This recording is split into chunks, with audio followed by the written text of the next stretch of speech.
बिना दहेज की शादी के बाद भी दहेज की तारीखों पे जाना पड़ रहा है। मेरा नाम शिव कुमार है। मैं शिपरो थाना कलां उन्ना का रहने वाला हूँ और मैं साउथ अफ्रीका में 10 साल से जॉब कर रहा था। मैं 4 साल से इंडिया में फंसा हुआ हूँ और ये शादी का मैटर है। इसमें मेरी पत्नी ने मेरे ऊपर 498 और बहुत सारे केस करके रखे हुए हैं। साउथ अफ्रीका में मैं शेफ़ का काम करता था, इंडियन फूड बनाता था वहाँ पे। और यही सोचता हूँ कि कब मैं इस कानून के चक्करों से बाहर निकल के अपनी जॉब को फिर से ज्वाइन करूँ। और अभी थोड़ा सा शादियों का सीज़न है तो वहाँ पे थोड़ा बहुत काम, जैसे लड़कों की ज़रूरत होती है तो वहाँ पे चला जाता हूँ उनके साथ। तो नहीं तो अभी वो भी सीज़न भी ख़त्म होने वाला है, तो अभी तो फिर से बेरोज़गार ही हूँ।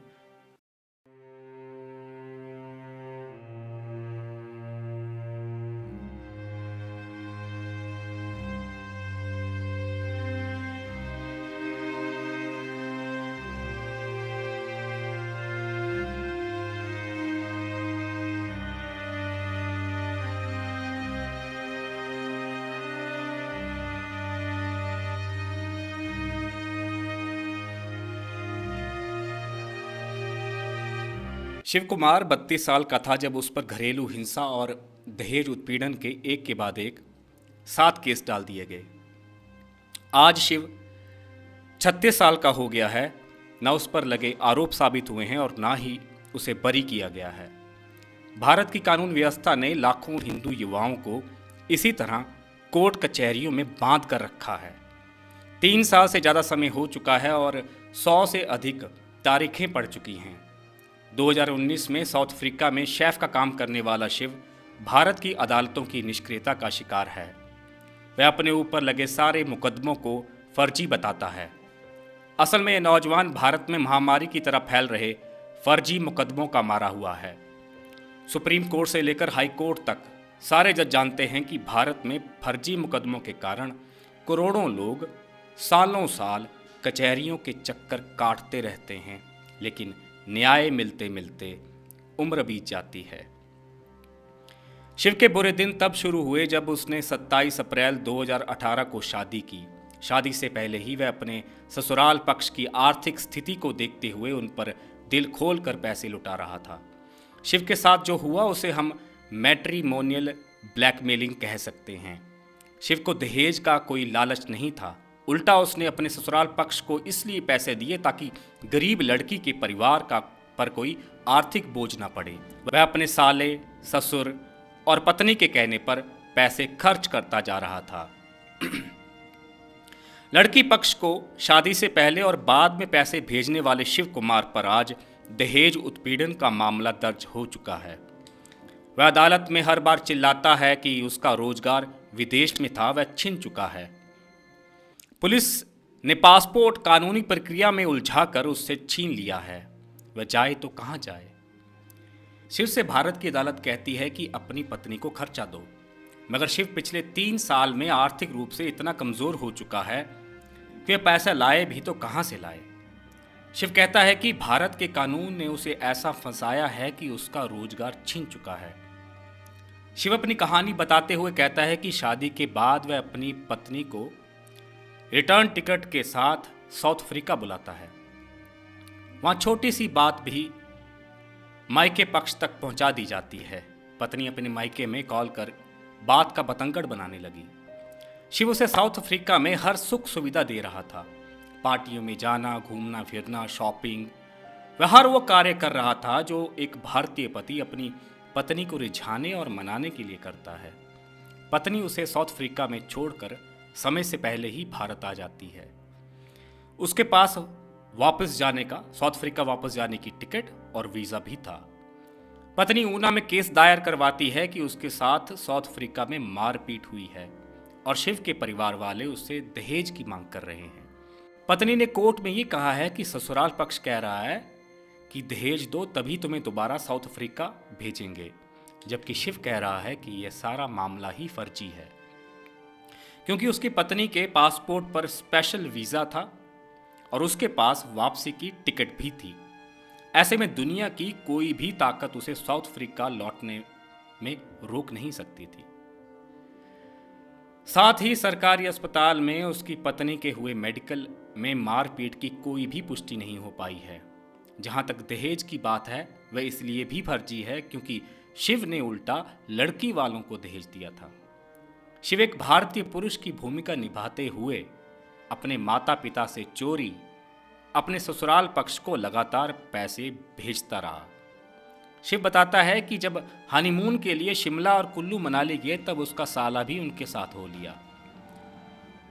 अब सोचने की बात यह है कि पति पत्नी के हनीमून में साले का क्या काम था। साला जमकर शिव के पैसे पर ऐश करता है, वह भी अपने जीजा के पैसे से शॉपिंग करता है। शिव गुड फेथ में यह सब होते देख रहा था। हनीमून से लौटा तो ससुर जी ने कहा कि तुम हमारे साथ बंगाना चलो, एक बीमा करवाना है। शिव से हजारों रुपए लेकर कौन सा बीमा करवाया और उसकी पॉलिसी कहाँ है, उसे आज तक नहीं पता। इस पूरी घटना में एक बात तो पक्की है कि शिव एक ऐसे परिवार के चंगुल में फंस चुका था जो उसके पैसे पर नजर बनाए हुए थे। मगर कलयुग की पराकाष्ठा तब दिखाई दी जब उसके ही खिलाफ दहेज उत्पीड़न और घरेलू हिंसा का केस दर्ज हो गया। उसके ऊपर आज 7 केस हो चुके हैं। वह जजों के सामने हर बार गिड़गिड़ाता है कि उसे उसका कसूर तो बताया जाए। वह जजों से हर बार कहता है कि कभी वह दिन भी आएगा जब उसके सबूत देखे जाएंगे। मगर शिव अकेला नहीं है। हमारी अदालतों की लचर कार्य प्रणाली न जाने कितने हिंदू नौजवानों की जवानी चाट रही है। भारत में हिंदू होने पर आप पर कई ऐसे कानून लागू हो जाते हैं जो दूसरे समाज पर लागू नहीं होते। हिंदू अगर मैट्रिमोनियल केस में फंस जाता है तो उसका निकलना आसान नहीं होता। पिछले दिनों कांगड़ा का एक केस मेरी नजर में आया जो 20 साल तक चला। उसमें पति की पूरी जवानी कोर्ट कचहरियों में ही बीत गई। 30 साल की उम्र में लड़के ने तलाक का केस फाइल किया था जो अब 50 की उम्र में जाकर निपटा है। क्या वह लड़का अब दोबारा शादी करने योग्य बचा है? भाई जी, वो तो अब बुजुर्ग बनने जा रहा है। क्या दुनिया की कोई अदालत उसकी जवानी लौटा सकती है? ये कैसा कानून है और ये कैसी अदालतें हैं जो न्याय देते देते पूरे जीवन को ही हड़प जाती हैं? आज भारतीय हिंदू परिवारों का हजारों करोड़ रुपया कोर्ट कचहरियों में वकीलों की फीस, रोजगार के नुकसान, समय की बर्बादी और मानसिक प्रताड़ना में ही खप जाता है। वह वंश कब बढ़ाएगा? अगर भारत के कानून मंत्री बार बार ये कह रहे हैं कि अदालतों के जजों की जिम्मेदारी भी तय होनी चाहिए तो कोई बुरी बात नहीं है। मैं जनता से ही पूछना चाहता हूं, कोई मंत्री या नेता आपकी आलोचना से कभी बच पाया है? जनता नेताओं के कपड़े तक उतार देती है।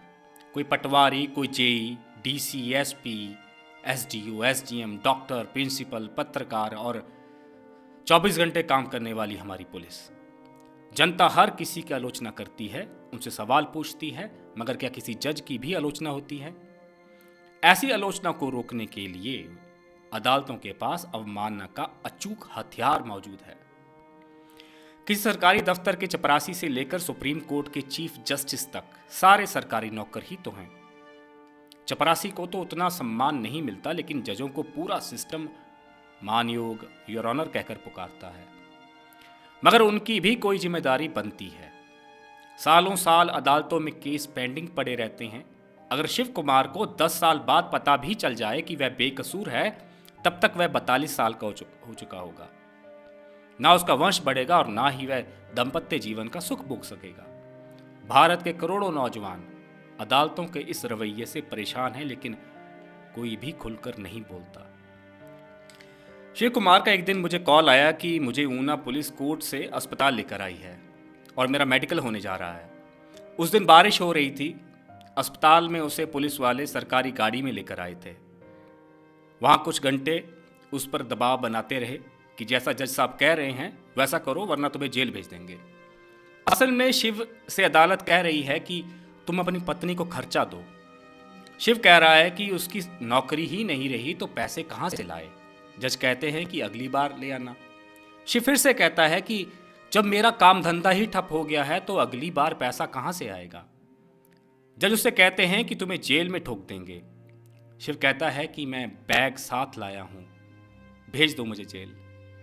अदालत में ड्रामा चलते हुए शिव की जवानी बीत रही है। ये बात बहुत रोचक है कि किस तरह से जज अपनी शक्ति का दुरुपयोग करते हैं। उस जज ने दबाव बनाने के लिए पुलिस से कहा इसका मेडिकल कराओ और जेल भेजने की तैयारी करो। ऊना की अदालत में हर बार कपड़ों से भरा बैग लेकर आने वाले शिव को उस दिन ऊना के क्षेत्रीय अस्पताल का दौरा करवाकर पुलिस वापस कचहरी में छोड़ देती है। उसे जेल नहीं भेजा गया। अब मैं उस न्यायाधीश से पूछना चाहता हूं कि भाई आप सरकारी नौकर हो, अगर शिव आरोपी है तो उसे जेल भेज दो, मगर ये ड्रामे क्यों किए जा रहे हैं? जनता ने आपको न्याय करने के लिए यह रुतबा दिया है और यह ताकत दी है। जनता की आपसे कुछ अपेक्षाएं भी हैं। आप सरकारी नौकर हैं तो उसी तरह से व्यवहार और काम क्यों नहीं करते? शिव की बात आज तक किसी ने नहीं सुनी। वह डिप्रेशन में है, वह फांसी पर लटकने को तैयार है, मगर अदालतें हैं कि तारीख पर तारीख देती जा रही हैं। अदालतों को न्याय के लिए रखा है, न कि प्रताड़ना के लिए। जलंधर से ऊना आते आते वह इस बात को तो समझ चुका है कि उसे न्याय तो मिल ही जाएगा, लेकिन तब तक बहुत देर हो चुकी होगी। वह ऐसी उम्र में पहुंच जाएगा, वो ऐसी उम्र में बरी होगा जब उसके बाल सफेद हो चुके होंगे, चेहरे पर झुर्रियां होंगी, और तब उसे कौन लड़की देगा? हमारी न्याय व्यवस्था में अमूलचूल परिवर्तन और रिफॉर्म की जरूरत है। मौजूदा सिस्टम सड़ चुका है। कहते हैं लोकतंत्र के 3 मजबूत स्तंभों में कार्यपालिका और विधायिका के अलावा न्यायपालिका का अहम योगदान है, मगर जजों की नियुक्ति से लेकर फैसलों पर लगने वाले समय और जजों की अकाउंटेबिलिटी पर आज भी अंधेरा छाया हुआ है। शिव से वकील बार बार कहते हैं कि शांत रहा करो, फालतू बोला मत करो। क्या अदालत में जज से कोई दिल की बात भी ना करे? उस कुर्सी पर बैठा जज भी तो एक आम आदमी ही तो है। वह तनख्वाह लेता है, छुट्टी पर जाता है, जनता उसे ताकतवर होने का एहसास भी दिलाती है। पुलिस वाले उसे सैल्यूट मारते हैं, उसका आदेश किसी कानून से कम नहीं होता। जिस जनता ने उसे इतना ताकतवर और शक्तिमान बनाया है, क्या उसके प्रति उसकी कोई जिम्मेदारी नहीं बनती? क्या आम जनता के समय और जीवन की कोई कीमत नहीं है? सोशल मीडिया पर अदालतों के काम काज पर बहस जारी है। उन्हें दी गई असीमित शक्तियां तभी सुरक्षित रह पाएंगी जब वह जनता के जीवन को बेहतर बनाने की दिशा में कार्य करेंगे।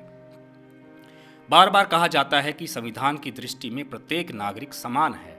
हर विभाग आलोचना की जद में आता है, तो न्यायालय क्यों नहीं आते? जो लोग मुझे इस वक्त देख रहे हैं, आप अदालतों में अपने अनुभव हमसे शेयर कर सकते हैं।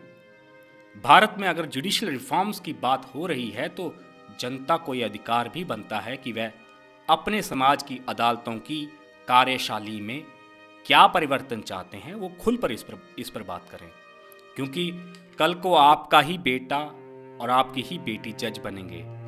अदालतों के विषय पर हम इस चर्चा को जारी रखेंगे। धन्यवाद। हर हर महादेव।